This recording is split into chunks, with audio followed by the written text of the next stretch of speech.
اعوذ باللہ من الشیطان الرجیم بسم اللہ الرحمن الرحیم الحمد للہ الذی نور قلوب العارفین بنور معرفتہ واثبت فؤاد انبیائہ واولیائہ وأكمل إيمان المسلمين والمؤمنين بولاية علي أمير المؤمنين عليه السلام.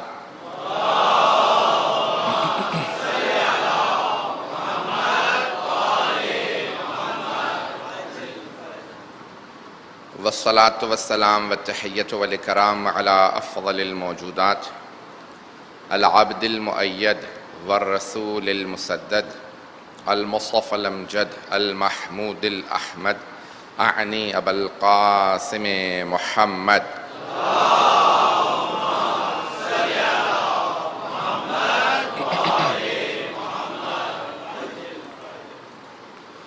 وعلى روحه ونفسه وسهره ووصيه سيد الأتقياء والأصفياء مولى الموالي إمام المتقين علي بن أبي طالب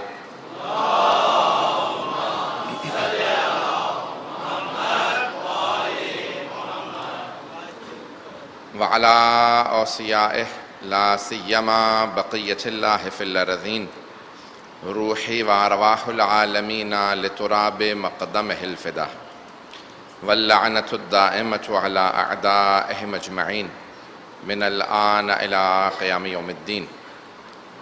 أما بعد فقد قال الله الحكيم في كتابه الكريم بسم الله الرحمن الرحيم إن هذا القرآن يهدي للتي هي أقوم ويبشر المؤمنين الذين يعملون الصالحات أن لهم أجرا كبيرا. صدق الله العلي العظيم. صلوات.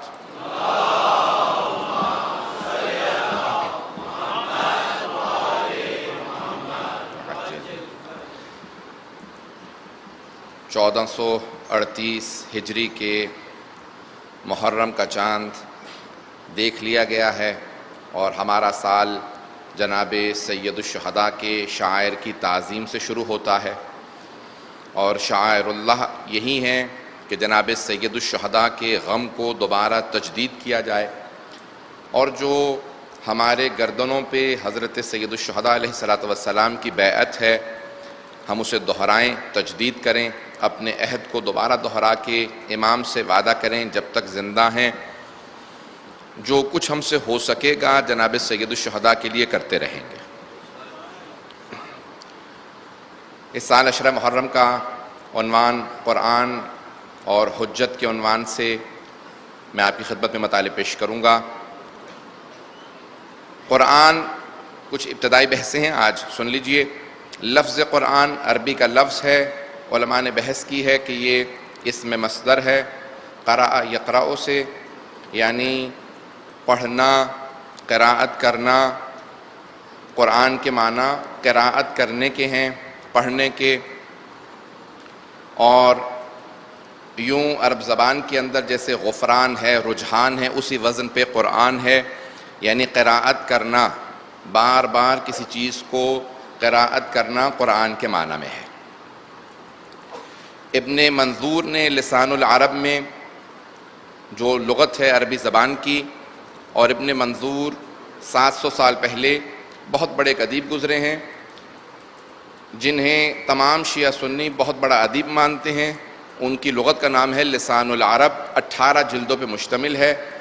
بعض افراد اتنی ترقی کرتے ہیں کہ بغیر تعصب کے ان کو تمام افراد ماننے پہ مجبور ہو جاتے ہیں.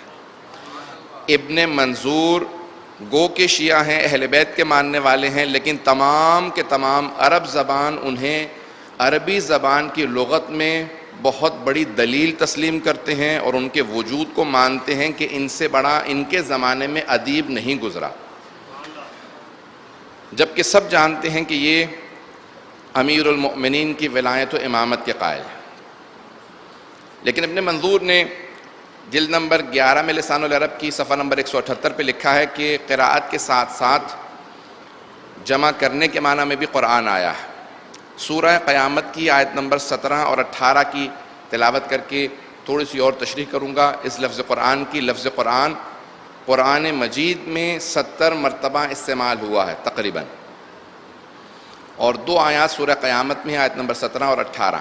سب لوگوں کی توجہ ہے میرے ساتھ؟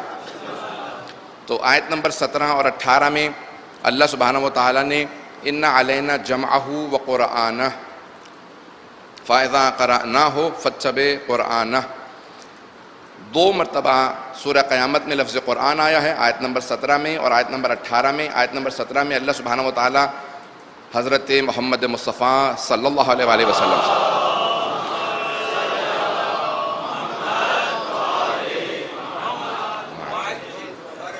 قرآن کریم سے متعلق ارشاد فرماتا ہے کہ اِنَّ عَلَيْنَا جَمْعَهُ وَقُرْآنَهُ، بے شک کہ اس کتاب کو، قرآن پاک کو جمع کرنا ہم پہ لازم ہے، ہم پہ لازم ہے۔ یعنی اللہ سبحانہ و تعالیٰ اپنی طرف نسبت دے رہا ہے کہ قرآن کو جمع کرنا اللہ کہتا ہے میرے کاموں میں سے ایک کام ہے۔ میں انشاءاللہ اس پہ پوری مجلس پڑھوں گا کہ تدوین قرآن خود ختم مرتبت نے امر الہی سے اپنی زندگی میں کی تھی۔ بہت سے بعد میں آنے والوں کو کوشش کی گئی کہ یہ سارا کریڈٹ منتقل کر دیا جائے، لیکن خود حبیب خدا نے پورے قرآن کو جمع کیا ہے، اور یہ آیت دلیل ہے اِنَّ عَلَيْنَا جَمْعَهُ وَقُرْآنَهُ، اس کتاب کا جمع کرنا ہم پہ لازم ہے۔ اللہ قرآن میں فرما رہا ہے سورہ قیامت میں وقرآنہ، اور اس کی قراءت کرنا، قرآن کرنا یعنی قراءت کرنا بھی ہم پہ لازم ہے، اور وہ اللہ حبیب خدا کے ذریعے اس کی قراءت کرتا ہے۔ اور فوراً اگلی آیت میں اللہ آیت نمبر 18 کے اندر کہتا ہے کہ جب بھی اس قرآن کی تلاوت کی جائے فَاتَّبِعْ قُرْآنَهُ، تو آپ اس کی قراءت کی پیروی کیجئے۔ تو عزیزان گرامی، قرآن کے لفظی معنی قراءت کے ہیں، بار بار دہرانے کے، پڑھنے کے۔ اب قرآن حبیب خدا، رسول خدا کا زندہ معجزہ ہے اور رسول خدا کی رسالت کی دلیل ہے۔ تمام انبیاء کو جو معجزات عطا کیے گئے ہیں وہ ان کے زمانے میں جس چیز کا بھی عروج تھا، تو اس عروج کو ذہن میں رکھتے ہوئے اللہ سبحانہ و تعالیٰ نے اپنے اس نبی کو اس زمانے کے مطابق ایک معجزہ عطا کیا۔ سب کے ذہنوں میں ہے، اشارہ کر کے آگے بڑھوں گا، لیکن مجھے تھوڑا سا مقدمہ بنانے کی ضرورت ہے، توجہ میرے ساتھ رہے۔ تو اب اللہ نے جناب موسیٰ کے زمان میں جادو کا، سحر کا زور تھا، تو اللہ نے 2 معجزات عطا کیے۔ ایک ید بیضاء تھا، اپنے جیب میں ڈال کے ہاتھ نکالتے تھے تو ہاتھ سے نور نکلتا تھا۔ دوسرا ان کا عصا، جب زمین پہ پھینکتے تھے تو اژدہا میں تبدیل ہو جاتا تھا۔ تو اللہ نے جناب موسیٰ کو یہ 2 معجزات عطا کیے۔ جناب عیسیٰ کے زمانے میں طب کا زور تھا، میڈیسن کا زور تھا، اس زمانے کے حساب سے ہر چیز کا علاج کرتے تھے، لیکن پیدائشی نابینا کا، بہروں کا، گونگوں کا علاج نہیں کر پاتے تھے۔ جناب عیسیٰ صرف ہاتھ لگاتے تھے، اور جو سن نہیں پاتا تھا اس کے پاس شنوائی آ جاتی تھی، جو دیکھ نہیں پاتا تھا اس کے پاس بینائی آ جاتی تھی، اور جو بول نہیں پاتا تھا اس کے پاس گویائی آ جاتی تھی، اور مردے کو ٹھوکر مارتے تھے قم بإذن ربک کی تو وہ زندہ ہو جاتا تھا اور کلمہ پڑھتا ہوا اٹھتا تھا۔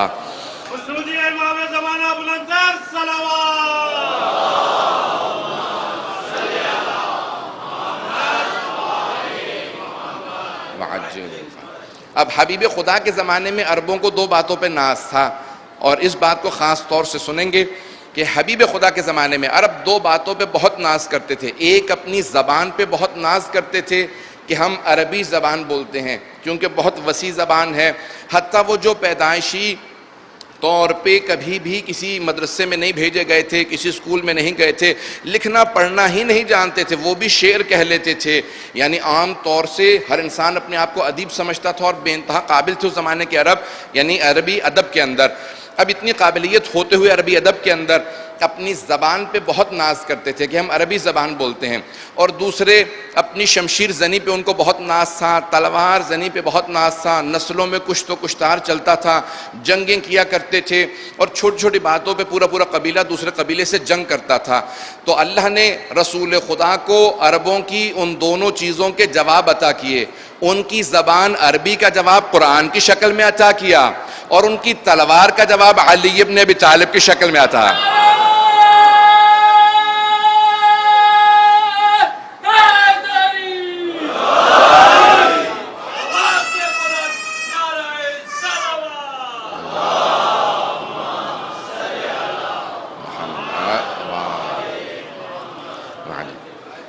توجہ سب لوگوں کی میرے ساتھ. تو اب اللہ نے رسول خدا کو دو معجزات عطا کیے، ایک قرآن کی شکل میں اور دوسرا جناب امیر علیہ السلام کی صورت میں، کہ خود جناب امیر سے اگر پوچھا جائے، قرآن اور حجت ذہن میں موضوع رکھیے گا، عشرے کا یہی موضوع رہے گا، تو آپ نے قرآن کی زبان میں خود امام معصوم کو راسخون فی العلم کہا ہے، اور امیر المؤمنین سے جب پوچھا تو آپ نے کہا کہ یہ قرآن صامت ہے اور امام قرآن ناطق ہے. یعنی خود رسول خدا زندہ قرآن تھے، امیر المؤمنین زندہ قرآن تھے، امام حسن حسین علیہ السلام زندہ قرآن تھے، جناب فاطمہ الزہرا زندہ قرآن تھیں. اگر آپ نے انہیں مکتوب دیکھنا ہے، لکھا ہوا دیکھنا ہے تو قرآن کو دیکھ لیں، قرآن کو مجسم دیکھنا ہے تو آل محمد کو دیکھ لیں.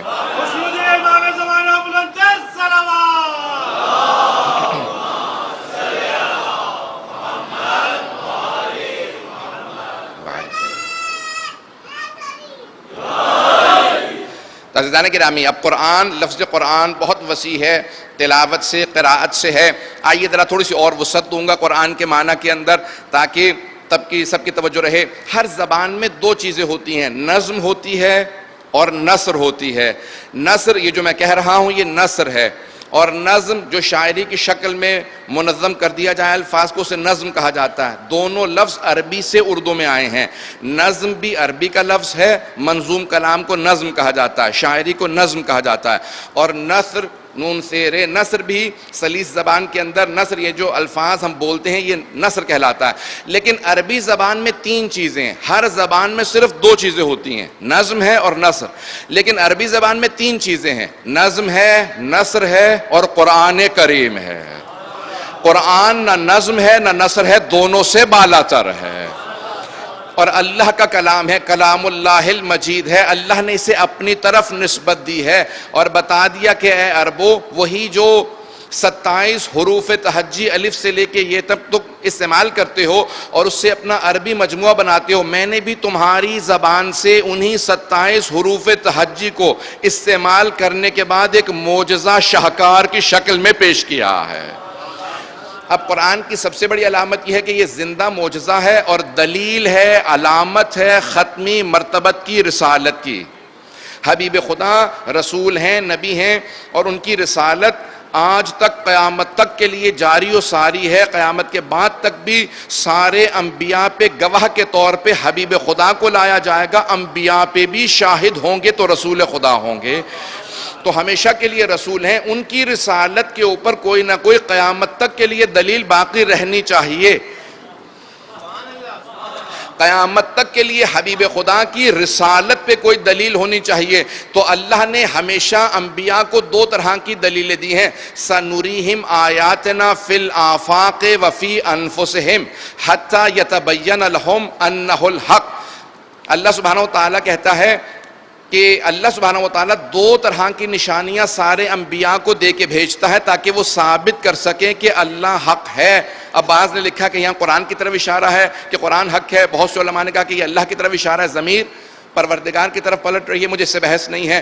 لیکن حقانیت ثابت کرنے کے لیے اللہ کہتا ہے میں دو طرح کی نشانیاں دیتا ہوں. سنریہم آیاتنا فی الآفاق وفی انفسہم حتی یتبین لہم انہ الحق، کہ وہ حق ہے. اللہ کہتا ہے میں دو طرح کی نشانیاں بھیجتا ہوں، آفاقی نشانیاں بھیجتا ہوں اور انفسی نشانیاں بھیجتا ہوں.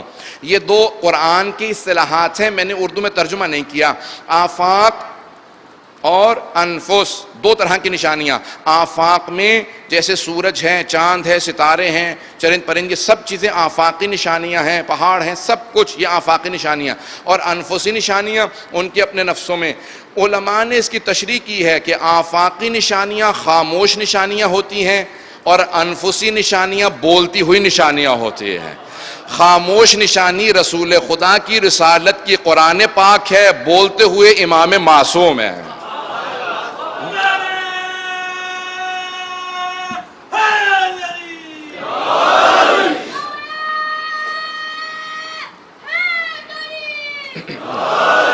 اب قیامت تک کے لیے رسول خدا کی رسالت کے دو گواہ ہمیشہ باقی رہیں گے، جس طرح دوسرے انبیاء کے لیے نشانیاں آتی رہیں. اب حبیب خدا کی رسالت کی دو نشانیاں قیامت تک کے لیے باقی ہیں. پہلے قرآن ہے اور دوسرے امام معصوم ہیں۔ جناب رسول خدا کی رسالت کی حقانیت کے لیے اللہ نے قرآن عطا کیا اور ساتھ میں جناب امیر علیہ السلام۔ اب میں قرآن سے ایک اور آیت پیش کروں گا، لیکن شاہد مثال لے کے آؤں گا، مولا کا اپنا فرمان، سب کی توجہ ہوگی۔ شاید بہت سے لوگ مجھے انٹرنیٹ پہ بہت زیادہ سنتے ہیں، کسی جگہ پہ شاید یہ ایک جملہ سنا ہو، لیکن میں پھر بھی سب کی توجہ چاہوں گا خاص طور سے ایک جملے کی طرف۔ جناب امیر المؤمنین علیہ السلام مسجد کوفہ میں خطبہ دے رہے ہیں کہ خطبے کے دوران ایک آدمی کھڑا ہو کے سوال کرتا ہے، یا علی، آپ کی شان میں قرآن میں اتنی زیادہ آیات آئی ہیں، آپ خود فرمائیے کہ اپنی شان میں نازل ہونے والی آیات میں سے آپ کو کون سی آیت سب سے زیادہ پسند ہے؟ امام فخر الدین رازی نے لکھا ہے کہ جناب امیر علیہ السلام کی شان میں 360 آیات نازل ہوئے ہیں۔ فخر الدین رازی اہل سنت کے علماء میں سے مفسر قرآن ہیں، اور حافظ رجب برسی یہ بھی شیعہ نہیں ہیں، انہوں نے ایک کتاب لکھی ہے جس کا نام ہے 500 آیات جو علی کی شان میں نازل ہوئے ہیں، 500 آیات فی شان علی بن ابی طالب۔ عربی میں ان دونوں نے کتابیں لکھی۔ ہمارے بعض علماء نے قرآن میں 6000 سے زیادہ آیات ہیں، 1000 آیات کا تذکرہ کیا ہے کہ صرف علی ابن ابی طالب کی شان میں نازل ہوئے ہیں۔ اب مجھے اس سے بحث نہیں ہے کہ کتنی آیات جناب امیر کی شان میں نازل ہوئی ہیں، 360 ہیں، 500 ہیں یا 1000 ہیں، مجھے اس سے بحث نہیں ہے، یہ میرا موضوع نہیں ہے، لیکن یہ مسلم ہے کہ سینکڑوں آیات جناب امیر کی شان میں نازل ہوئے ہیں۔ اللہ کو اتنے عزیز ہیں کہ علی انگوٹھی دیتے ہیں زکوٰۃ میں، اللہ آیت نازل کر دیتا ہے، بستر رسالت پہ سوتے ہیں، اللہ آیت نازل کر دیتا ہے، راہ خدا میں روٹیاں دیتے ہیں، اللہ آیت نازل کر دیتا ہے، جنگ کرتے ہیں، اللہ آیت نازل کرتا ہے، گھوڑے کو دوڑاتے ہیں، اللہ آیت نازل کر دیتا ہے۔ تو بہت سی آیات ہیں، توجہ ہو میرے ساتھ، تو جناب امیر کی شان میں بہت سی آیات ہیں، لیکن اللہ سبحانہ و تعالیٰ نے اتنی آیات نازل کی۔ سوال کرنے والے نے سوال کیا، یا علی، اتنی آیات آپ کی شان میں نازل ہوئی ہیں، اپنی شان میں نازل ہونے والی آیات میں سے آپ کو کون سی آیت سب سے زیادہ پسند ہے؟ میں اگر آپ سے بھی کہوں نا کہ بتائیے کہ آپ میں اچھی صفات کون کون سی ہیں اور ان میں سے سب سے زیادہ کون سی صفت آپ کو پسند ہے، تو آپ بھی 15-20 منٹ لے لیں گے، سوچیں گے کہ کچھ مہلت دے دو۔ ہم جیسے افراد اگر اپنے متعلق سوچنے لگیں تو ہمیں بھی آدھا گھنٹہ 1 گھنٹہ چاہیے۔ جناب امیر نے نہیں کہا کہ 1 رات کی مہلت دے، ذرا ساری آیات کو دہرا لوں، یہ نہیں کہا کل تک کی مہلت دے دے، 1 گھنٹے کی مہلت دے، فوراً آپ نے جواب دیا کہ مجھے قرآن کی یہ آیت اپنی شان میں نازل ہونے والی آیات میں سے سب سے زیادہ پسند ہے۔ سورہ رعد 13واں سورہ ہے، 43ویں آیت ہے، سورہ رعد کی آخری آیت ہے کہ وَيَقُولُ الَّذِينَ كَفَرُوا لَسْتَ مُرْسَلًا، اے میرے حبیب، یہ جو کافر ہیں یہ سارے آپ سے کہتے ہیں کہ آپ اللہ کے بھیجے ہوئے رسول نہیں ہیں۔ قُلْ كَفَىٰ بِاللَّهِ شَهِيدًا بَيْنِي وَبَيْنَكُمْ وَمَنْ عِندَهُ عِلْمُ الْكِتَابِ، اے میرے حبیب ان سارے کافروں سے کہہ دیجئے کہ میرے اور تمہارے درمیان بس 2 گواہ کافی ہیں میری رسالت کے لیے۔ ایک خود اللہ سبحانہ و تعالیٰ گواہ کے طور پہ کافی ہے، دوسرا وہ جس کے پاس پوری کتاب کا علم ہے۔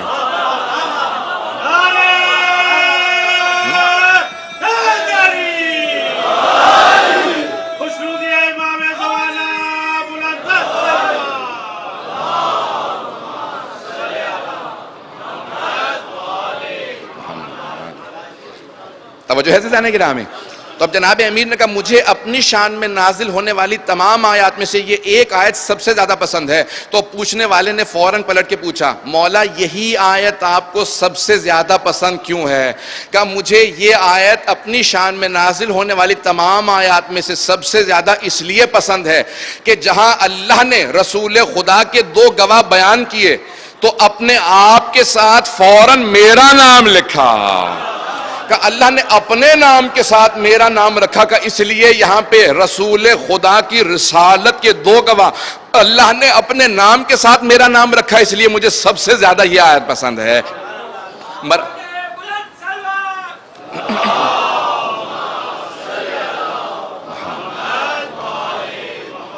وعجل فرجہم۔ عزیزان گرامی، اب یہ تمام آیات ہیں، میرا ذہن میں موضوع رکھیے گا کہ قرآن میں نے ابھی جو آپ کے سامنے پیش کیا، قرآن میں 2 طرح کی علامات ہیں، آفاقی اور انفسی، خاموش نشانیاں اللہ کی طرف سے معجزات اور بولتے ہوئے اب رسول خدا کے دو معجزات ہیں ان کی رسالت پہ گواہ کے طور پہ، ایک قرآن کریم ہے، دوسرے امیر المؤمنین ہیں۔ اب جناب امیر علیہ السلام کے لیے بھی دو گواہ چاہیے، ایک خاموش اور دوسرا بولتا ہوا۔ قرآن قیامت تک کے لیے باقی ہے تو قرآن جناب امیر علیہ السلام کے لیے بھی گواہ ہے، لیکن قرآن آفاقی نشانیوں میں سے ہے، خاموش نشانیوں میں سے۔ اب کوئی بولتا ہوا گواہ بھی ہونا چاہیے علی کی امامت پہ دلیل۔ تو امیر المؤمنین کے لیے قرآن آفاقی علامات میں سے ہے اور حسن مجتبی انفسی علامات میں سے ہے۔ امام حسن مجتبی کو بھی دو گواہ چاہیے، ایک خاموش اور دوسرا بولتا ہوا۔ خاموش قرآن کریم ہے، بولتے ہوئے حسین ابن علی ہے۔ امام حسین علیہ السلام کو بھی دو گواہ چاہیے، خاموش قرآن ہے، بولتے ہوئے سید سجاد ہیں۔ اسی طرح سے امام سجاد کو ان کے بھی دو گواہ، قرآن اور ایک امام۔ چلتے جائیں یہاں تک کہ 11ویں امام پہ بھی دو دلیلیں چاہیے، ایک تو 12ویں امام ہے، دوسرا قرآن کریم۔ اب 12ویں امام بھی جب ظہور کریں گے انہیں بھی دو دلیلیں چاہیے ہوں گی، ایک تو قرآن گواہی دے گا یہ حجت خدا ہے، دوسرے آسمان سے نازل ہو کے عیسیٰ گواہی دیں گے۔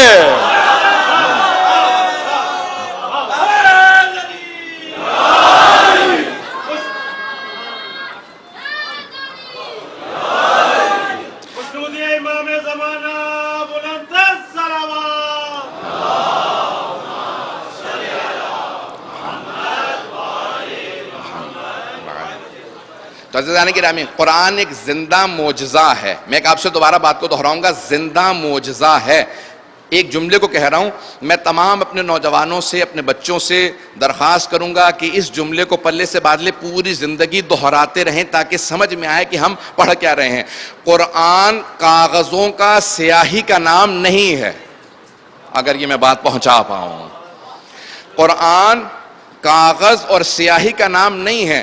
ہم صرف قرآن کریم کو، اس مقدس کتاب کو کاغذ اور سیاہی سمجھ کے ہاتھ میں لیتے ہیں، صرف چوم لیتے ہیں، نہیں، بل ہوا نور، یہ قرآن زندہ کتاب ہے، زندہ معجزہ ہے۔ یہ قرآن حی ہے، جی رہا ہے، آپ کے میرے پہ گواہ ہے۔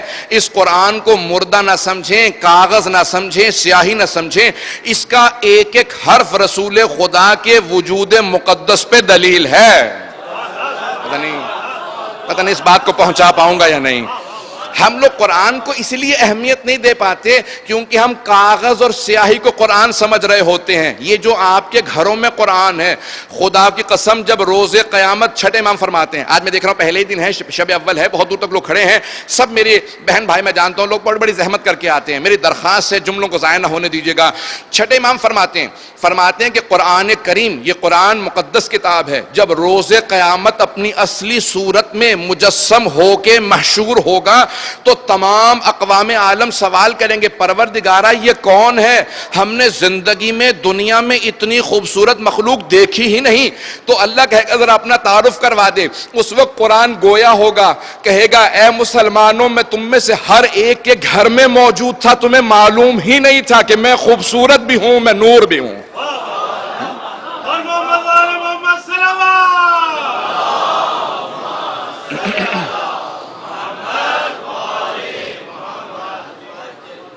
قرآن نور ہے۔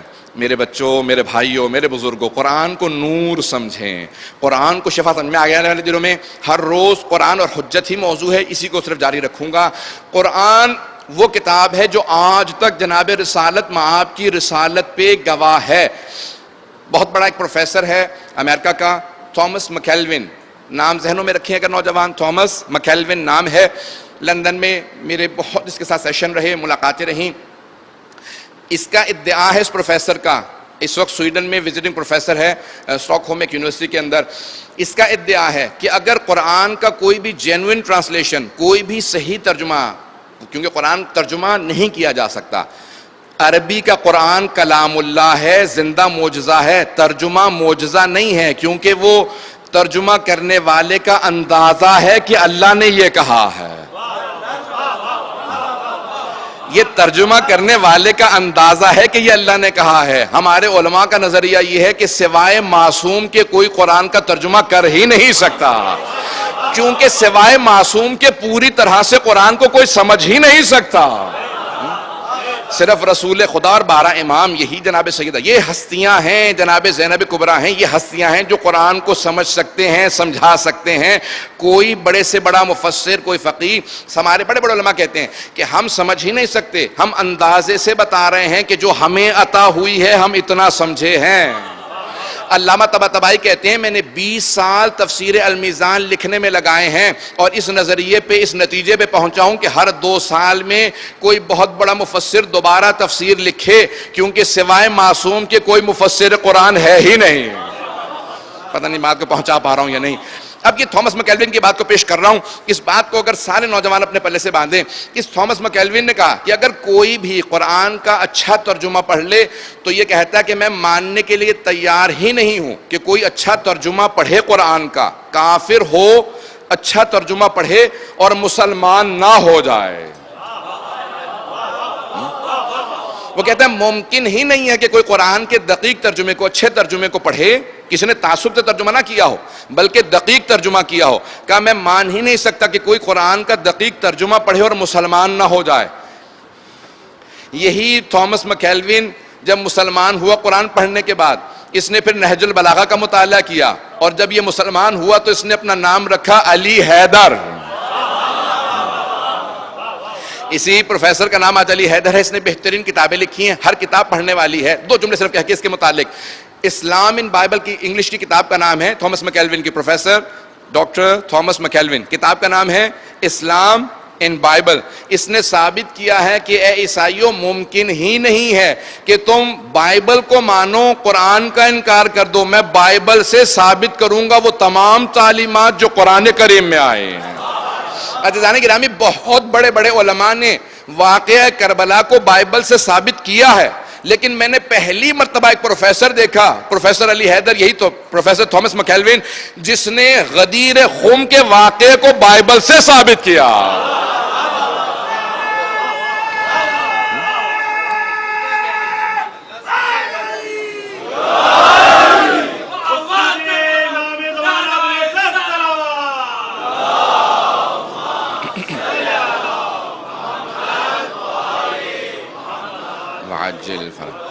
عزیزان گرامی، قرآن ایک زندہ معجزہ ہے۔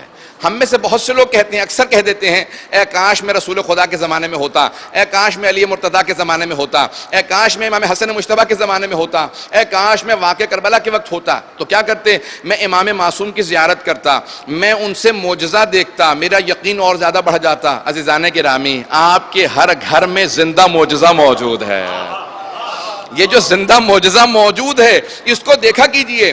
میں ایک اور اپنے بھائیوں سے کہوں گا، اپنے بچوں سے کہوں گا، اگر کبھی کوئی آپ کو کوئی ایسی ہستی خط لکھ دے جو آپ کے نزدیک اہمیت رکھتا ہو، اگر بات پہنچ رہی ہو، کوئی بہت اہم شخصیت، آپ کسی کو بہت زیادہ مانتے ہیں، وہ آپ کے نام پہ خط لکھے کہ میں نے آپ کو خط لکھا، میں یقین سے کہہ سکتا ہوں کہ ہر روز انسان اگر کسی سے بہت محبت کرتا ہو نا، وہ خط لکھے تو انسان ہر روز اس خط کو کھول کے دیکھے گا، ہر روز دیکھے گا یہ خط مجھے لکھا ہے، چاہے پڑھے نہ پڑھے دیکھے گا ضرور۔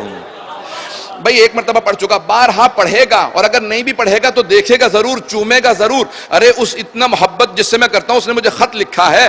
عزیزان گرامی، اللہ نے تمام آپ ماننے والوں کو قرآن کی شکل میں خط لکھ کے بھیجا ہے۔ اگر پڑھنا نہیں بھی جانتے کم از کم کھول کے دیکھے تو صحیح، چومے تو صحیح۔ اس قرآن کو ہر روز کھول کے دیکھا کیجئے۔ شاید اسی لیے امام صادق نے فرمایا ہے،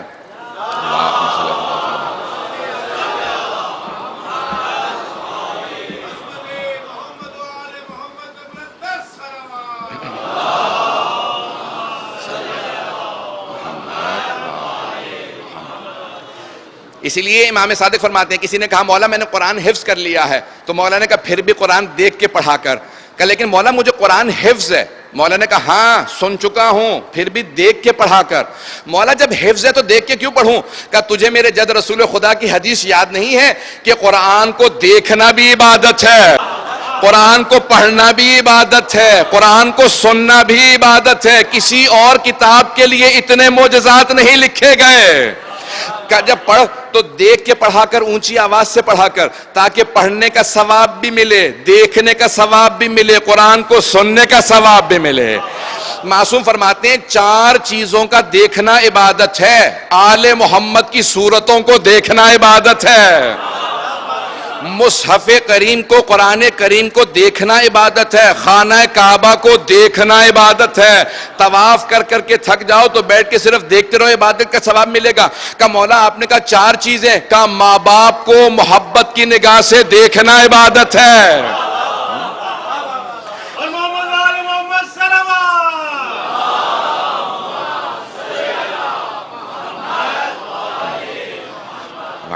عزیزان گرامی، لیکن چوتھی عبادت میں مولا نے محبت کی شرط رکھی ہے کہ غضب سے مت دیکھنا، محبت سے ماں باپ کو دیکھنا بھی عبادت ہے۔ اللہ کتنا کریم ہے کہ وہ بہانے تلاش کر رہا ہے ثواب بانٹنے کے، کسی طریقے سے ثواب دے دوں، کچھ بھی کام کرو ثواب دے دوں۔ عزیزان گرامی، یہ مہینہ بے انتہا مقدس مہینہ ہے، جب بھی آئیں تو بڑے اہتمام کے ساتھ اس فرش عزا پہ بیٹھیں۔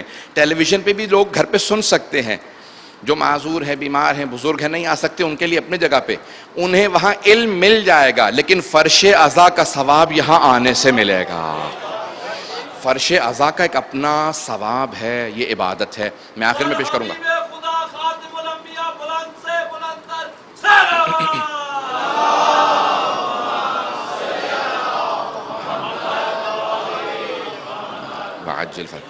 عزیزان گرامی، قرآن کریم ایک ایسی کتاب ہے کہ فَإِذَا قُرِئَ القرآن، جب بھی قرآن کی تلاوت کی جائے، فَاسْتَمِعُوا لَهُ وَأَنصِتُوا، قرآن خود کہہ رہا ہے تو غور سے قرآن کی تلاوت سنا کرو، وَأَنصِتُوا، سکوت اختیار کرو تاکہ قرآن کو سن سکو، قرآن کو سننے کی تاکید ہے۔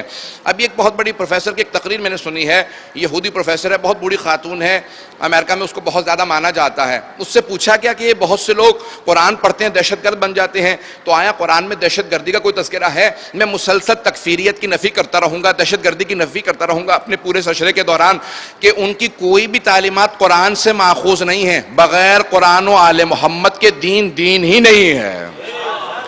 جب تک قرآن و آل محمد نہ ہوں وہ دین دین ہی نہیں ہے۔ دین ہے تو محمد و آل محمد کی وجہ سے ہے۔ تو اب سنیں گے اس یہودی پروفیسر کے جملے ہیں۔ اس نے کہا کہ قرآن سے متعلق، بہت لمبا اس کا ایک لیکچر ہے، چند جملے پیش کرنا چاہتا ہوں، قرآن سے متعلق ہے، کہ پوچھا گیا کہ آیا کوئی دہشت گرد بن سکتا ہے قرآن پڑھ کے؟ تو وہ کہتی ہے کہ قرآن بار بار مطالبہ کرتا ہے کہ مجھے سنو، کیونکہ قراءت سے ہے۔ قراءت کا مطلب ہی یہ ہوتا ہے جس کی تلاوت کی جائے، پڑھا جائے، بولا جائے اور اسے سنا جائے۔ کہ جب محمد مصطفیٰ تلاوت کرتے تھے تو ان کے سب سے بڑے دشمن انہیں سننا پسند کرتے تھے۔ ہے نا واقعات کے اندر کہ جب ابو جہل اور خود ابو سفیان اور اس زمانے کے جتنے بڑے بڑے دشمنان رسالت مآب تھے، شیبہ، عتبہ، یہ چھپ کے رسول خدا کی تلاوت سنا کرتے تھے۔ جب ان میں سے ایک دوسرے کو دیکھا تو اس نے فوراً کہا کہ خبردار، آئندہ مت آنا۔ کیوں آئے ہو؟ ہم سب مشرکین کو منع کر رہے ہیں کہ ان کی باتوں کو مت سنو۔ تو کہا کہ نہیں، محمد کی تلاوت سننے کا ویسے ہی جی کرتا ہے۔ مانتے نہیں تھے لیکن دل میں اقرار تھا۔ اسی کو کفر کہا جاتا ہے کہ انسان حقانیت کو پہچان رہا ہو پھر بھی ماننے سے انکار کر دے، یہی کفر ہے۔ لیکن قرآن سننے کا دل کرتا ہے۔ اب یہ بہت بڑی یہودی پروفیسر کہتی ہے کہ قرآن کی اگر آپ تلاوت کو سنیں اچھے قاری سے، آپ بار بار سننا چاہیں گے قرآن کیا ہے اور غور کرنا چاہیں گے۔ ان آیات پہ غور کرنے سے انسان ان مراحل کو طے کر لیتا ہے۔ میں صرف چند فضائل قرآن کے پیش کروں گا اور پھر انشاءاللہ آج کی مجلس کو اختصار سے مکمل کروں گا۔ بر محمد و آل محمد صلوات۔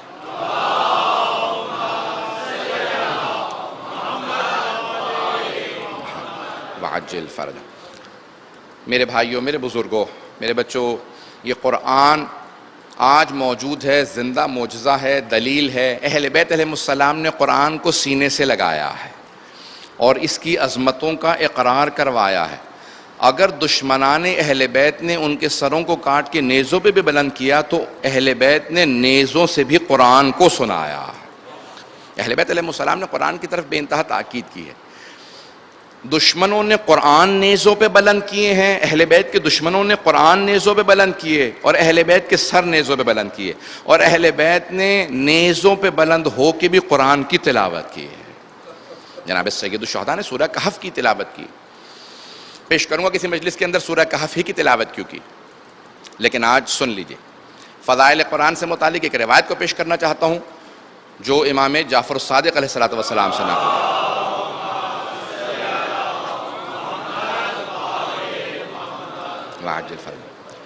آپ فرماتے ہیں کہ روز قیامت 4 پرچم بلند ہوں گے، 4 پرچم بلند ہوں گے، اور حبیب خدا خود آ کے ہر پرچم میں جو اس کے تلے جو لوگ جمع ہوں گے ان سے سوال کریں گے اور اس علم بردار سے پوچھیں گے بتاؤ ثقلین سے متعلق تم نے کیا کیا، قرآن اور اہل بیت۔ پہلے پرچم کے تلے آئیں گے، سوال کریں گے بتاؤ قرآن اور اہل بیت کا کیا کیا، تو سب کے سب کہیں گے نہ ہمیں قرآن کا کچھ پتہ تھا نہ ہم اہل بیت کو مانتے تھے۔ پیغمبر اسلام کہیں گے تمہارے لیے شفاعت نہیں۔ دوسرے گروہ سے پوچھیں گے بتاؤ قرآن و اہل بیت کا کیا کیا، تو وہ دوسرا گروہ کہے گا کہ ہم قرآن کو مانتے تھے اہل بیت کو نہیں مانتے تھے۔ پیغمبر کہیں گے میں تمہارے لیے بھی شفاعت نہیں کروں گا۔ تیسرے گروہ سے سوال کریں گے بتاؤ قرآن و اہل بیت کا کیا کیا، تو وہ کہیں گے ہم اہل بیت کو مانتے تھے قرآن کو نہیں مانتے تھے۔ چوتھے گروہ تلے آئیں گے جس علم کے علم بردار امیر المؤمنین علیہ السلام ہوں گے۔ اللہم صلی اللہ۔ اب حبیب خدا خود سوال کریں گے کہ اس علم کے نیچے کھڑے ہونے والوں، اس پرچم کے تلے جمع ہونے والوں بتاؤ تم نے ثقلین کا کیا کیا، قرآن اور اہل بیت سے متعلق تمہارا کیا نظریہ تھا، تو وہ سب کے سب کہیں گے کہ ہم قرآن کی بھی تعظیم کرتے تھے، ہم اہل بیت کی بھی تعظیم کرتے تھے۔ تو جناب ختمی مرتبت فوراً کہیں گے کہ یا علی ان سب کو حوض کوثر پہ لے آئیے، کیونکہ یہ قرآن و اہل بیت دونوں کو ماننے والے تھے۔ ممکن ہی نہیں ہے کہ کوئی حقیقتاً حسینی ہو اور قرآن کو نہ مانتا ہو۔ آج دنیا کے اندر ہر انسان امام حسین کی طرف رغبت حاصل کر رہا ہے۔ دنیا میں نے گزشتہ برس بھی کہا تھا کوئی ایسا خطہ نہیں ہے جہاں پہ امام حسین کے ماننے والے نہ ہوں۔ جو بھی آئے گا اگر ایک بھی جملہ مصائب کا سنے گا ماننے پہ مجبور ہوگا آل محمد کو بھی اور ماننے پہ مجبور ہوگا قرآن کریم کو بھی۔ قرآن اہل بیت کی طرف دعوت دیتا ہے، اہل بیت قرآن کی طرف، یہ دونوں ساتھ ساتھ رہتے ہیں۔ حدیث رسول خدا ہے، اس کے چند حوالے پیش کروں گا اور پھر اسی حدیث سے متعلق مطالب اور تفصیل سے پیش کروں گا جسے حدیث ثقلین کہا جاتا ہے۔ تمام شیعہ سنی علماء نے اس حدیث ثقلین کا اقرار کیا ہے، سب نے اسے مانا ہے، اور صحیح مسلم میں انہی الفاظ کے ساتھ آئی ہے جو میں آپ کے سامنے الفاظ پیش کرنے والا ہوں کہ صحیح مسلم میں بھی یہی الفاظ موجود ہیں۔ پہلے 500 سال میں جتنے بھی شیعہ سنی علماء نے اس حدیث کو لکھا ہے انہی الفاظ سے لکھا ہے جو میں آپ کے سامنے پیش کر رہا ہوں۔ سب کی توجہ ہے میرے ساتھ؟ انہی الفاظ کے ساتھ پیش کیا حدیث ثقلین کو جو میں آپ کے سامنے پیش کر رہا ہوں۔ میرا پوری کوشش رہے گی، میں جانتا ہوں اور پہچانتا بھی ہوں کہ میرے بہت سے اہل سنت بھائی مسلسل ان مجالس میں آتے ہیں اور ہمیں کھلے دل سے امام حسین کے عزاداروں کو استقبال کرنا چاہیے، اپنے ان مہمان عزاداروں کا جو دوسرے مکاتب فکر سے تشریف لاتے ہیں۔ اور میں یہ جانتا ہوں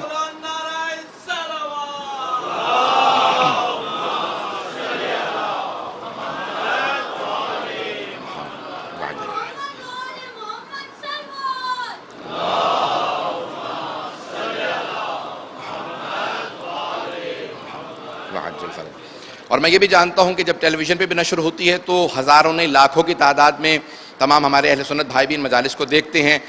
عزاداری آج ہر دل کی جس میں کچھ بھی ایمان ہے اس کی دھڑکن کا نام عزاداری سید الشہداء ہے۔ محرم میں خود بخود انسان کی رغبت پیدا ہوتی ہے۔ تو اب یہ جملے پیش کر رہا ہوں حدیث ثقلین کے جو ختمی مرتبت نے پیش کیے ہیں، اور پہلے 500 سال میں تمام عالم اسلام نے انہی جملوں کو انہی الفاظ کے ساتھ لکھا ہے کہ ختمی مرتبت نے میدان غدیر خم میں کہا کہ انی تارکن فیکم الثقلین کتاب اللہ وعترتی اہل بیتی ما ان تمسکتم بہما لن تضلوا بعدی ابدا وَأُذَكِّرُكُمْ فِي أَهْلَ بَيْتِي وَأُذَكِّرُكُمْ فِي أَهْلَ بَيْتِي وَأُذَكِّرُكُمْ فِي أَهْلَ بَيْتِي۔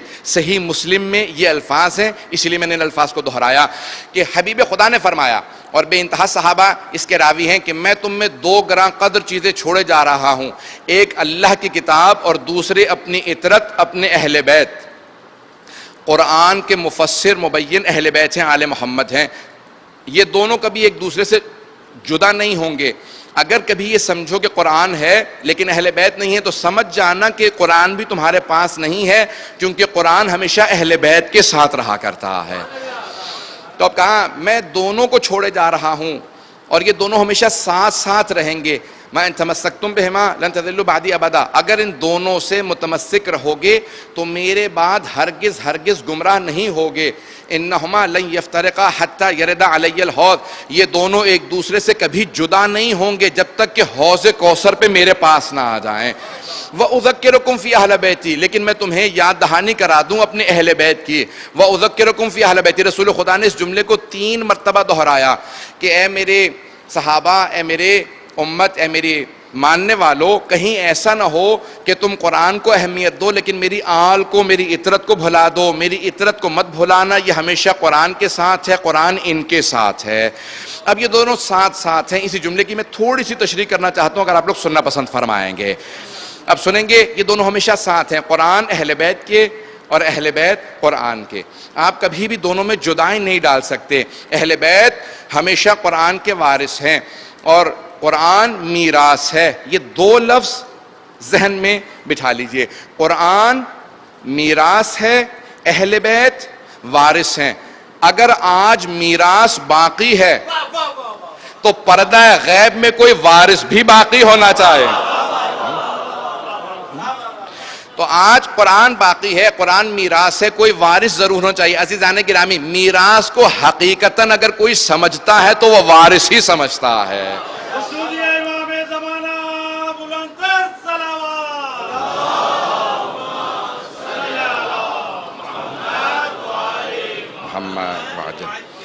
بس بھئی 5 سے 7 منٹ کی زحمت دوں گا اور پھر چند جملے مصائب کے آج مختصر رکھوں گا، سب کی توجہ میرے ساتھ رہے۔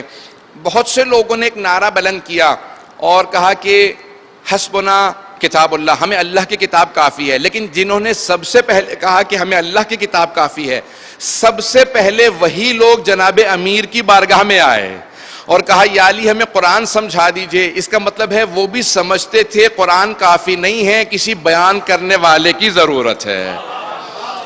عزیزان گرامی، قرآن ہمیشہ کسی ایسے کے ساتھ رہا کرتا ہے جو قرآن کو اس طرح سمجھا ہو جیسے قرآن کے سمجھنے کا حق ہے، اور حق صرف اہل بیت ہی سمجھ سکتے ہیں قرآن کا کیا ہے۔ قرآن بہت مقدس کتاب ہے۔ آئیں ذرا اس واقعے کو مکمل کر دوں کہ جناب امیر علیہ السلام سے کچھ لوگوں نے سوال کیا کہ یا علی، ہم سے مشرکین نے یا یہودیوں نے، غیر مسلمانوں نے سوال کیا ہے کہ یہ مسئلہ ہمیں قرآن سے بتائیے، تو یا علی یہ قرآن سے مسئلہ بتا دیجئے۔ تو آپ نے انہی کے ہاتھ سے قرآن لیا، کھولا اور اشارہ کیا، کہا یہاں اس مسئلے میں، اس آیت میں اس سوال کا جواب موجود ہے۔ کہا یا علی آپ نے بغیر دیکھے کیسے بتایا کہ اس آیت میں جواب موجود ہے؟ آپ نے قرآن لیا، کھولا اور فوراً اشارہ کر دیا، یہ کیسے کہ اسی جگہ سے کھلا؟ کیسے آپ نے اسی طرف اشارہ کیا؟ کہا کہ میں قرآن کا وارث ہوں، جب کھولتا ہوں تو آیات نکل کے، میں اپنے الفاظ میں پیش کر رہا ہوں مولا کی حدیث کے مفہوم کو، کہ آیات نکل کے سلام کر کے بتاتی ہیں میں فلاں مسئلے کا جواب ہوں۔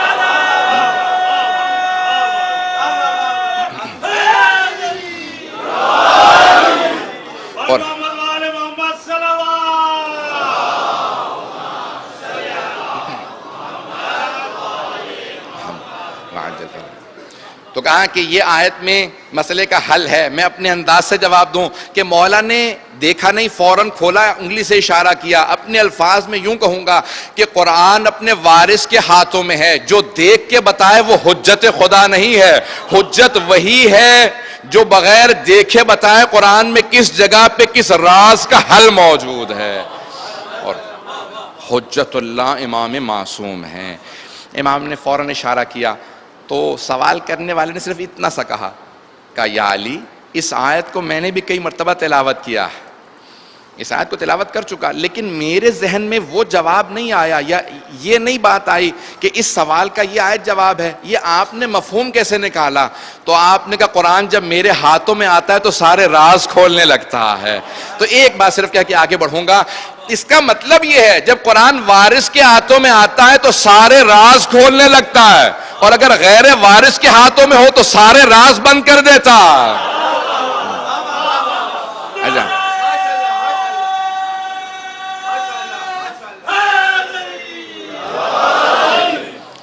قرآن ایک مقدس کتاب ہے جسے بغیر وضو کے چھونے کی اجازت نہیں ہے۔ اللہ نے اس کو زندہ معجزہ بنا کے بھیجا ہے، اس لیے تاکہ انسان جب اسے ہاتھ بھی لگائے تو پاکیزگی حاصل کرنے کے لیے خود پاک ہو کے آئے۔ اب وہ جو آیت تطہیر کا مصداق ہیں، جیسے وہ سمجھ سکتے ہیں ویسا کوئی نہیں سمجھ سکتا۔ قرآن ایک بہت ہی پاک کتاب ہے۔ میں بہت سوچ رہا تھا اور گزشتہ رات میں نے اس پہ کافی غور کیا۔ 3 طرح کے انسان آزمائشیں اور قربانیاں دیتا ہے، سب کی توجہ ہو، اور جتنے بھی افراد کھڑے ہیں ان چند جملوں کو غور سے سنیں گے، مصائب کا مقدمہ ہے۔ انسان قربانیاں دیتا ہے نا، 3 طرح کی قربانیاں ہوتی ہیں۔ دولت کی قربانی ہوتی ہے، انسان پیسہ قربان کرتا ہے دین کے لیے۔ دولت کا قربان کرنا بہت آسان ہے، لیکن بہت سے لوگوں کے لیے حتیٰ دولت اور پیسہ قربان کرنا بھی بعض اوقات مشکل محسوس ہوتا ہے۔ امیر المومنین کہتے ہیں کہ اگر مشکل محسوس ہونا تو کم دینے سے عادت ڈالو، دین پہ خرچ کرنے کی عادت ڈالو، اللہ دین پہ خرچ کرنے سے خوش بھی ہوتا ہے اور زیادہ عطا کرتا ہے۔ تو پہلی قربانی پیسے کی ہے، دین پہ پہلے، یہ لیکن بہت آسان۔ دوسری قربانی بہت مشکل ہے، اور اس دوسری قربانی کا نام ہے جان قربان کرنا۔ جان قربان کرنا بہت مشکل ہے دین پہ، لیکن پھر بھی آسان ہے نسبتاً۔ پیسہ قربان کرنے سے بہت زیادہ مشکل، لیکن تیسرے مرحلے سے بہت زیادہ آسان۔ جان قربان کرنا بہت سے لوگوں نے، ہزاروں نے، لاکھوں لوگوں نے دین پہ جانیں قربان کی ہیں۔ تیسرا مرحلہ کیا ہے؟ پیسہ قربان کرنے سے زیادہ، جان قربان کرنے سے زیادہ اپنی آبرو کو دین پہ قربان کرنا۔ اگر میں بات پہنچا پایا ہوں، اپنی آبرو کو دین پہ قربان کرنا یہ بہت مشکل کام ہے۔ آبرو قربان کرنا بہت مشکل ہے۔ حضرت ایوب علیہ السلام بھی جب نظر آتے ہیں نا، تو انہوں نے اپنے بیٹوں کو قربان کر دیا، فصلیں میں ہر چیز قربان کر دی، یہاں تک کہ بیمار ہو گئے۔ لیکن جب ان کی ناموس پہ حرف آیا نا، ان کی زوجہ پہ حرف آیا، تو کہا کہ پروردگارہ اس سے آگے امتحان نہیں دے سکتا۔ تو جناب جبرائیل فوراً نازل ہوئے، کہا ایوب، اللہ کہتا ہے کہ تمہیں بیٹے کس نے دیے تھے؟ کہا پروردگار نے۔ کہا اس نے واپس لے لیے؟ کہا لیکن میں نے اولاد کے جانے پہ شکوہ نہیں کیا۔ کہا ایوب تمہیں محل کس نے دیا تھا؟ کہا پروردگار نے۔ کہا اس نے واپس لے لیا؟ کہا ہاں۔ فصلیں؟ کہا اللہ نے دی تھی۔ آبرو، یہ جتنی چیزیں دی، کہا اللہ نے دی۔ صحت اللہ نے دی۔ کہا اور تمہاری زوجہ جناب یوسف کی بیٹی تھی، رحمہ نام تھا، آج ان پہ حرف آیا، امتحان دینے کے لیے کیوں تیار نہیں؟ کہا پروردگارہ ناموس پہ حرف آنے کے معاملے میں آگے برداشت نہیں کر پا رہا۔ اللہ نے قیامت تک کے لیے قرآن میں ذکر کیا، جب بھی صبر کا تذکرہ آئے گا جناب ایوب کا تذکرہ آئے گا۔ کہا ایوب قیامت تک کے لیے جب بھی کوئی مثال دے گا آپ کے صبر کی مثال دے گا، کہ آپ نے ہر چیز پہ صبر کیا۔ لیکن جہاں جناب ایوب کے صبر کی انتہا ہوتی ہے نا، وہاں سے امام سجاد کے صبر کی ابتدا ہوتی ہے۔ کیا کیا امام سجاد نے؟ یہاں پہ آبرو پہ حرف آ رہا تھا، امام حسین نے کہا پروردگارہ میں نے اولاد کو تیری راہ میں، اصحاب کو، سب کچھ قربان کر دیا، حتیٰ اپنی بیٹیوں کو یتیم کر دیا، میں اپنی جان تیری راہ میں دے رہا ہوں۔ لیکن آپ جانتے ہیں کہ ایک ایسا مرحلہ تھا کہ خود امام سجاد نے کہا بابا میں آپ پہ قربان ہونا چاہتا ہوں۔ کہا بیٹا آپ کا مرحلہ میرے مرحلے سے زیادہ سخت ہے۔ کیوں سخت ہے؟ کیونکہ علی و بطول کی بیٹیوں کے ساتھ جانا بازاروں میں، درباروں میں، اگر میں پیش کر پایا، میں نے کہا تھا آج مختصر رکھوں گا، مختصر سے مصائب سنیے گا۔ 5ویں امام فرماتے ہیں کہ بہت بڑا امتحان تھا، 7 چیزوں کو پیش کیا، میں ساری چیزیں نہیں پیش کروں گا۔ امام باقر نے 7 چیزوں کو پیش کیا کہ مولا کون سا ایسا آبرو کا امتحان تھا؟ تو امام باقر نے کہا کہ میرے بابا کے لیے بہت بڑا امتحان تھا آبرو کا، کہ مجمع عام تھا، علی کی بیٹیاں تھیں، باغیوں کے نعرے تھے، ہاتھوں میں پتھر تھے، اور جب بھی کوئی پتھر پھینکتا تھا کہتا تھا باغیوں کا قافلہ آ رہا۔ اجرکم اللہ، اجرکم اللہ۔ آج تو پہلی شب ہے، اجرکم اللہ، کہ میرے بابا کے لیے یہ بڑا مشکل مرحلہ تھا۔ غیرت کا پیکر سید سجاد، غیرت کا پیکر۔ اب کیا کیا امام سجاد کے سامنے؟ مولا فرماتے ہیں 7 چیزیں اگر سن سکیں، مولا فرماتے ہیں 7 مرحلے میرے بابا کے لیے۔ کہ پہلا مرحلہ کہ جہاں مجمع عام میں علی کی بیٹیاں آ رہی تھیں، کہ پھر کا دوسرا مرحلہ کہ بالا خانوں پہ خواتین تھیں اور وہ بچوں پہ گرم پانی پھینک رہے تھے۔ کہ جب میرے بابا دیکھتے تھے نا اس عالم کو کہ جہاں بچوں پہ پانی ڈالا جا رہا ہے، کسی نے ایک انگارہ پھینکا کہ میرے بابا کے بالوں میں گرا۔ کہ جب وہ سارے نامحرموں کا مجمع تھا نا، ایک مرتبہ میرے بابا نے آواز اپنے بابا کو دی، کہا بابا، امام سجاد نے کہا بابا آپ کا سر قرآن کی تلاوت شروع کر دے تاکہ لوگوں کی توجہ میری پھپھیوں سے ہٹ جائے۔ اجرکم اللہ، اجرکم اللہ۔ تیسرا مرحلہ کون سا تھا؟ اگر دیکھ سکیں تو تیسرے مرحلے کو پیش کروں۔ اب 5ویں امام بیان کرنے والے ہیں، کیا فرماتے ہیں؟ کہا مولا اور کون سی آزمائش تھی؟ کہا مجھے اور میرے بابا کو زنجیریں پہنا کے اس مقام پہ بٹھایا جہاں غلاموں کو بٹھایا جاتا تھا۔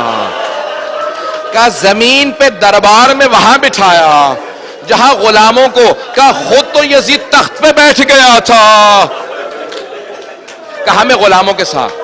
مولا اور کون سا مرحلہ تھا؟ کہا میرے بابا کو جو سب سے زیادہ گراں گزری چیز، کہا وہ شرابی کا دربار، اور وہ بار بار پوچھتا تھا یہ بیبیاں کون ہیں؟ کہا میرے بابا برداشت نہیں کرتے تھے، ایک بات کو دہراتے تھے، ہائے علی کی بیٹیاں، اور ایک شرابی پوچھے۔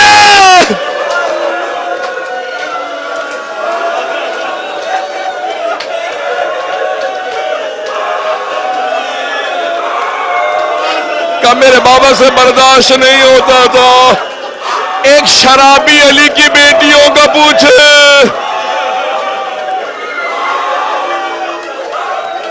اجرکم اللہ، میں نے تمام کر دیا، بس بھئی اب آپ لوگوں سے برداشت نہیں ہو رہا۔ الا لعنت اللہ علی القوم الظالمین وسیعلم الذین ظلموا ای منقلب ینقلبون۔ بس بھئی ہاتھوں کو بلند کریں گے، 2 سے 3 منٹ کی دعا کرواؤں گا، ہاتھوں کو بلند کیجئے گا۔ یہاں پہ ایک مومن برداشت نہیں کر پا رہا، میں نے بہت سے چہرے دیکھے برداشت نہیں کر پا رہے۔ آج تو پہلی شب ہے، میں صرف ایک جملہ کہوں گا۔ جب امام واپس پہنچے نا تو کسی نے کہا مولا شہادت آپ کی میراث ہے۔ امام سجاد سے کہا، حضرت منہال نے کہا مولا شہادت آپ کی میراث ہے، آپ کب تک گریہ کیجئے گا؟ کہا منہال تم نے صحیح کہا، شہادت ہماری میراث ہے، لیکن منہال قرآن میں اللہ نے ذکر کیا یعقوب کے 12 بیٹے تھے، ایک یوسف آنکھوں سے دور ہوا تھا، مرا نہیں تھا، وہ نبی تھے، جانتے تھے۔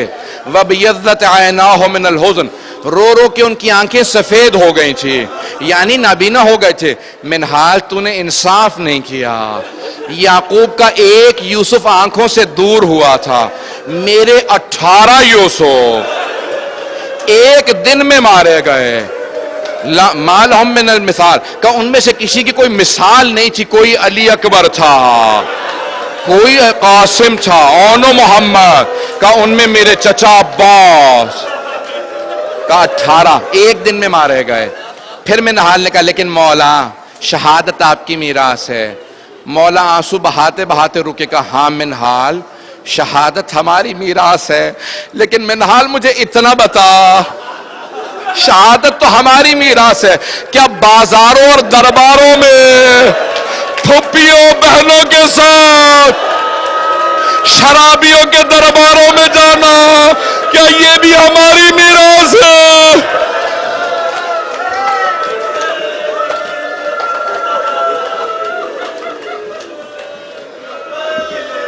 آئیں بھئی ہاتھوں کو بلند کیجئے گا۔ پروردگارہ میں نے وعدہ کیا تھا مختصر پڑھوں گا، میں نے تو 5 سے 7 منٹ بمشکل مصائب پڑھے ہوں گے، آپ تو آج ہی برداشت نہیں کر پا رہے۔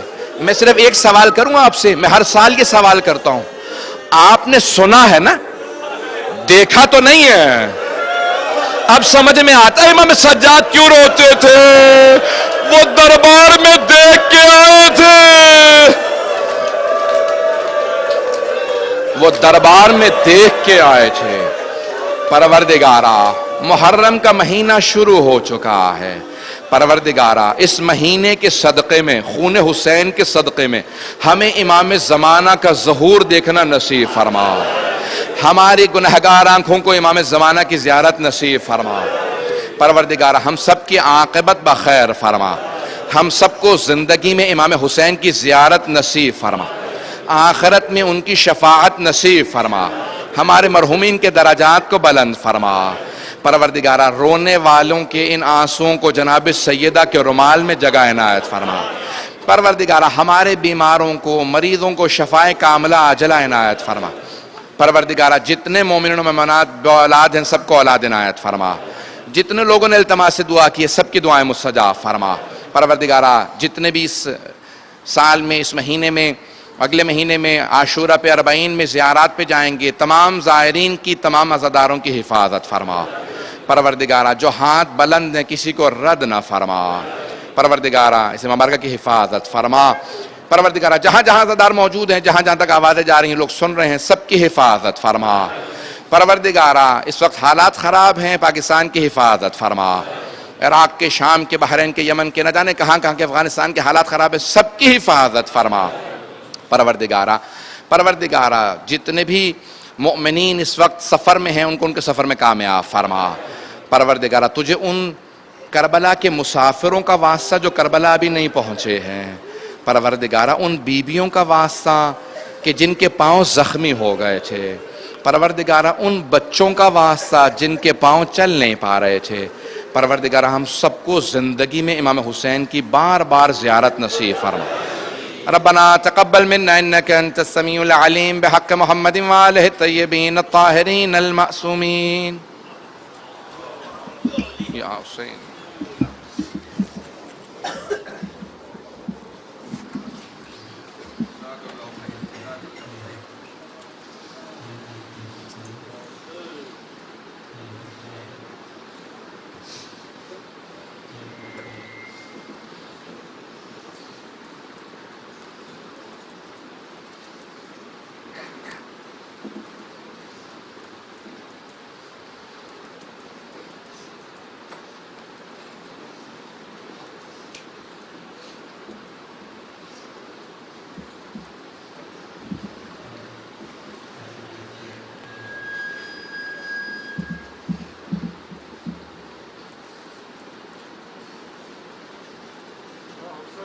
یا حسین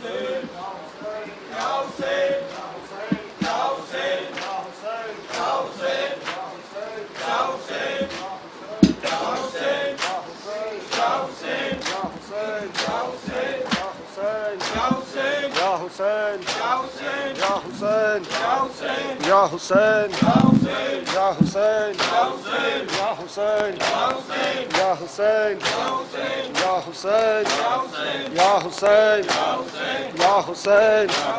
یا حسین یا حسین یا حسین یا حسین یا حسین